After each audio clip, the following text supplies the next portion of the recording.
بسم اللہ الرحمن الرحیم۔ توریت میں یوں تھا کہ اللہ تعالیٰ نے حضرت ابراہیم علیہ السلام کو اپنے اکلوتے بیٹے کو ذبح کرنے کا حکم دیا۔ اسرائیلیوں نے اس میں تحریف کر کے یوں کر دیا کہ اللہ نے حضرت ابراہیم علیہ السلام کو اپنے پہلے بیٹے اسحاق علیہ السلام کو ذبح کرنے کا حکم دیا۔ یہاں لفظ اسحاق ان کی طرف سے توریت میں اضافہ ہے اور یہ سراسر جھوٹ، بہتان اور گمراہی ہے، جس کی وجہ سے بنی اسرائیل کا اہل عرب سے حسد ہے۔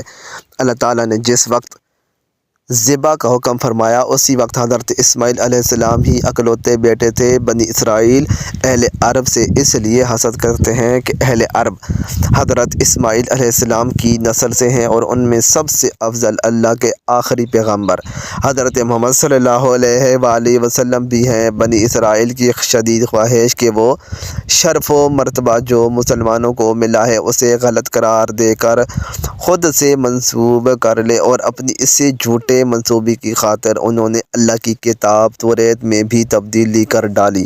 تفسیر ابن کثیر میں واقعہ بیان کیا گیا ہے کہ ایک یہودی حضرت عمر بن عبدالعزیز رحمۃ اللہ علیہ کے زمانوں میں مسلمان ہوئے تو انہوں نے ان سے پوچھا، حضرت ابراہیم علیہ السلام کے کون سے بیٹے کو ذبح کرنے کا حکم ہوا تھا؟ اس نے جواب دیا کہ اے امیر المومنین، اللہ کی قسم وہ اسماعیل علیہ السلام ہی تھے، اور یہودی بھی اس بات کو خوب جانتے ہیں، لیکن عربوں سے حسد کی وجہ سے وہ کہتے ہیں کہ ذبح کرنے کا حکم اسحاق علیہ السلام کے بارے میں ہی تھا، نہ کہ حضرت اسماعیل علیہ السلام کے بارے میں۔ یہود و نصارہ کے بارے میں اللہ تعالیٰ نے قرآن پاک میں ارشاد فرما دیا ہے، وہ کبھی بھی مسلمانوں کے دوست نہیں ہو سکتے۔ ارشاد باری تعالیٰ ہے، اے ایمان والو، تم یہود و نصارہ کو دوست نہ بناؤ، یہ تو آپس میں ہی ایک دوسرے کے دوست ہیں۔ تم سے بھی جو بھی ان میں سے کسی سے دوستی کرے وہ بے شک انہی میں سے ہے۔ اللہ تعالیٰ ظالموں کو ہرگز راہ راست نہیں دکھاتا۔ ان آیات کی شان نزول کے بارے میں بیان کیا جاتا ہے کہ حضرت عبادہ بن صامت انصاری رضی اللہ تعالیٰ عنہ اور رئیس المنافقین عبداللہ بن ابی دونوں ہی عہد جہالت سے یہود کے حلیف چلے آ رہے تھے۔ جب بدر میں مسلمانوں کو فتح حاصل ہوئی تو عبداللہ بن ابی نے بھی اسلام کا اظہار کیا۔ ادھر بنو کین کے یہودیوں نے تھوڑے ہی دنوں بعد فتنہ برپا کیا، اور وہ کس کے لیے گئے، جس پر حضرت عبادہ رضی اللہ تعالیٰ عنہ نے تو اپنے یہودی حلیفوں سے اعلان برات کر دیا، لیکن عبداللہ بن ابی نے اس کے برعکس یہودیوں کو بچانے کی ہر ممکن کوشش کی، جس پر اللہ تعالیٰ نے یہ آیات نازل فرمائیں۔ اسی طرح سورہ بقرہ میں ارشاد ربانی ہے، یہودی اور نصارہ تم سے ہرگز راضی نہ ہوں گے جب تک تم ان کے طریقے پر نہ چلنے لگو۔ حضرت یعقوب علیہ السلام نے خواب دیکھا کہ ایک سیڑھی آسمان تک لگی ہے اور اس میں فرشتے اوپر چڑھ اور نیچے اتر رہے ہیں۔ اسی دوران اللہ تعالیٰ حضرت یعقوب علیہ السلام سے مخاطب ہوتے ہیں کہ میں تجھ کو عن قریب برکت دوں گا اور تیری اولاد کو کثیر کر دوں گا، یہ زمین تیرے لیے کر دوں گا اور تیرے بعد تیری اولاد کے لیے بھی۔ جب حضرت یعقوب علیہ السلام نیند سے بیدار ہوئے تو انتہائی خوش تھے۔ آپ علیہ السلام نے منت مانی کہ اگر وہ اپنے والدین کی طرف سلامتی کے ساتھ لوٹ گئے تو اس جگہ جہاں خواب نظر آیا تھا اللہ عز و جل کی عبادت کے لیے ایک گھر بنائیں گے۔ نیز یہ منت بھی مانی کہ جو کچھ اللہ تعالیٰ انہیں دے گا اس کا 10واں حصہ اللہ کی راہ میں خرچ کرے گا۔ حضرت یعقوب علیہ السلام نے اس پتھر کو تیل لگایا جس پر سر رکھ کر سوئے تھے کہ تاکہ واپسی میں اس کے ذریعے جگہ کی نشاندہی ہو سکے۔ حضرت یعقوب علیہ السلام طویل سفر کے بعد ایران میں اپنے ماموں کے پاس پہنچ گئے۔ ماموں بھانجے کو دیکھ کر بہت خوش ہوئے۔ ماموں کی 2 جوان بیٹیاں تھیں، بڑی کا نام لیا اور چھوٹی کا نام راحیل تھا۔ حضرت یعقوب علیہ السلام نے ماموں سے چھوٹی بیٹی راحیل کا رشتہ مانگا تو ماموں نے اس شرط کے ساتھ ہاں کر دی کہ وہ 6 سال تک ان کی بکریاں چرائیں گے۔ جب مدت گزر گئی اور شرط پوری ہو گئی تو انہوں نے لوگوں کو اکٹھا کر کے دعوت کی اور شادی کر لی۔ رات کو حضرت یعقوب علیہ السلام پر معلوم ہوا کہ شادی تو راحیل کی بجائے بڑی بہن لیہ سے ہوئی ہے۔ حضرت یعقوب علیہ السلام نے صبح ماموں سے پوچھا کہ آپ نے ایسا کیوں کیا؟ میں نے تو راحیل سے نکاح کا پیغام دیا تھا۔ تو جواب دیا، ہمارے ہاں بڑی بیٹی کے ہوتے چھوٹی سے نکاح نہیں ہو سکتا۔ ہاں اگر تمہیں چھوٹی پسند ہے تو میں اس سے بھی تمہارا نکاح کر دوں گا، مگر تمہیں مزید 7 سال تک بکریاں چرانی ہوں گی۔ حضرت یعقوب علیہ السلام نے مزید 7 سال تک بکریاں چرائیں، جس کے بعد ان کا نکاح چھوٹی بہن سے کر دیا گیا۔ یہاں واضح کرتے چلیں کہ اس وقت 2 بہنوں کا ایک ہی وقت میں ایک مرد سے نکاح ہو سکتا تھا۔ مورخین تحریر کرتے ہیں کہ حضرت یعقوب علیہ السلام کی 4 بیویاں تھیں۔ اللہ تعالیٰ نے آپ علیہ السلام کو اولاد کثیر سے نوازا۔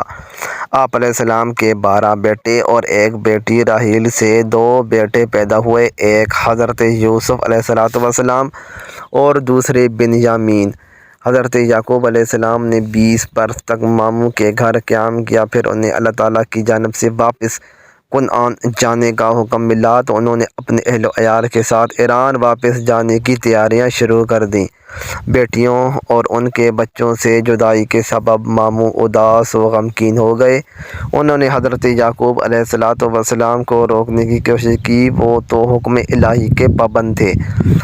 حضرت یعقوب علیہ السلام اپنے اہل و عیال اور مال و مویشیوں کے ساتھ سفر کرتے ہوئے اس مقام پر پہنچ گئے جہاں ان کے بڑے بھائی رہتے تھے۔ بڑے بھائی نے جب اپنے علاقے میں ایک اجنبی قافلے کو دیکھا تو بڑے حیران ہوئے۔ انہوں نے اپنے لوگوں کو قافلے کی جانب روانہ کیا تاکہ حقیقت کا حال معلوم ہو سکے۔ لوگوں نے واپس آ کر بتایا کہ اس قافلے کا سربراہ یعقوب نامی کوئی شخص ہے اور یہ لوگ ایران سے نقل مکانی کر کے کنعان جا رہے ہیں۔ حضرت یعقوب علیہ السلام کے بھائی نے جب یہ سنا تو 20 برس پرانا واقعہ یاد آ گیا اور سمجھ گئے کہ یہ تو چھوٹے بھائی یعقوب ہیں۔ پھر انہوں نے اپنے قبیلے کے 400 لوگوں کو ساتھ لیا اور حضرت یعقوب علیہ السلام کی جانب چل پڑے۔ جب حضرت یعقوب علیہ السلام کو اپنے بڑے بھائی کے آنے کا علم ہوا تو خوف زدہ ہو گئے کہ جس بھائی کے ڈر سے وہ 20 برس والدین سے دور رہے، آج انہی سے سامنا ہونے جا رہا ہے۔ روایت میں ہے کہ اس موقع پر اللہ تعالیٰ نے آپ علیہ السلام کے پاس فرشتے بھیجے جنہوں نے کہا، آپ علیہ السلام پریشان نہ ہوں، اللہ آپ کے ساتھ ہے، اپنے بھائی کے استقبال کی تیاری کریں۔ اس پیغام سے انہیں بڑا حوصلہ ملا۔ انہوں نے بھائی کو تحفے میں دینے کے لیے اپنے ریوڑ میں سے خوبصورت بھیڑ بکریاں ساتھ لیں اور کچھ دور جا کر بھائی کا استقبال کیا۔ 20 سال کی لمبی جدائی نے بھائی کے دل سے نفرت ختم کر دی تھی۔ دونوں بھائی آپس میں خوشی سے گلے ملے اور ماضی کی باتیں یاد کیں۔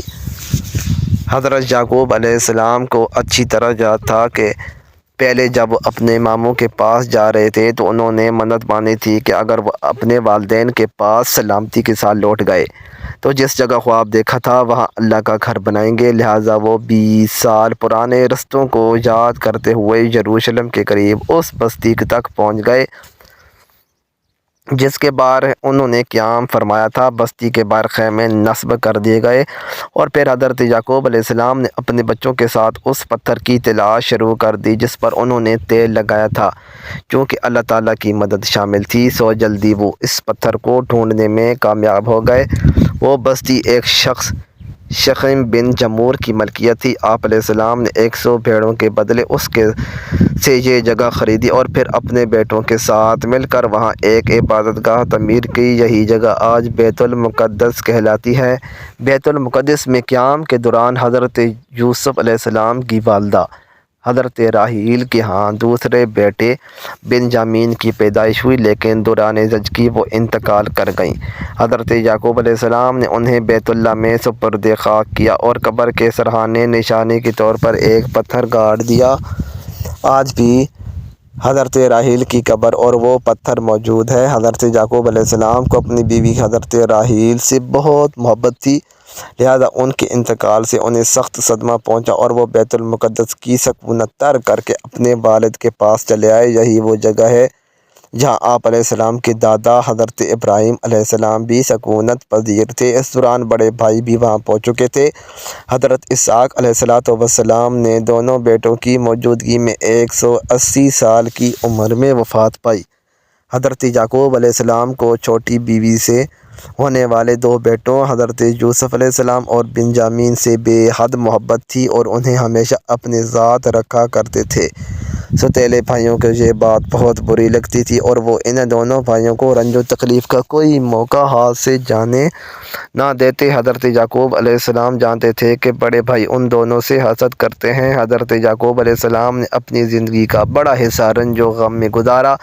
ابھی نوجوان ہی تھے کہ بڑے بھائی کے خوف سے والدین کو چھوڑنا پڑا۔ بڑھاپے میں بڑی بیوی سے ہونے والے 10 بیٹوں کے ہاتھوں حضرت یوسف علیہ السلام کو دی جانے والی تکلیف طویل جدائی نے انہیں شدت اذیت پہنچائی۔ وہ حضرت یوسف علیہ السلام کی جدائی کے سبب 40 سال تک انہیں یاد کر کے روتے رہے، جہاں تک کہ روتے روتے آنکھوں کی بینائی ضائع ہو گئی۔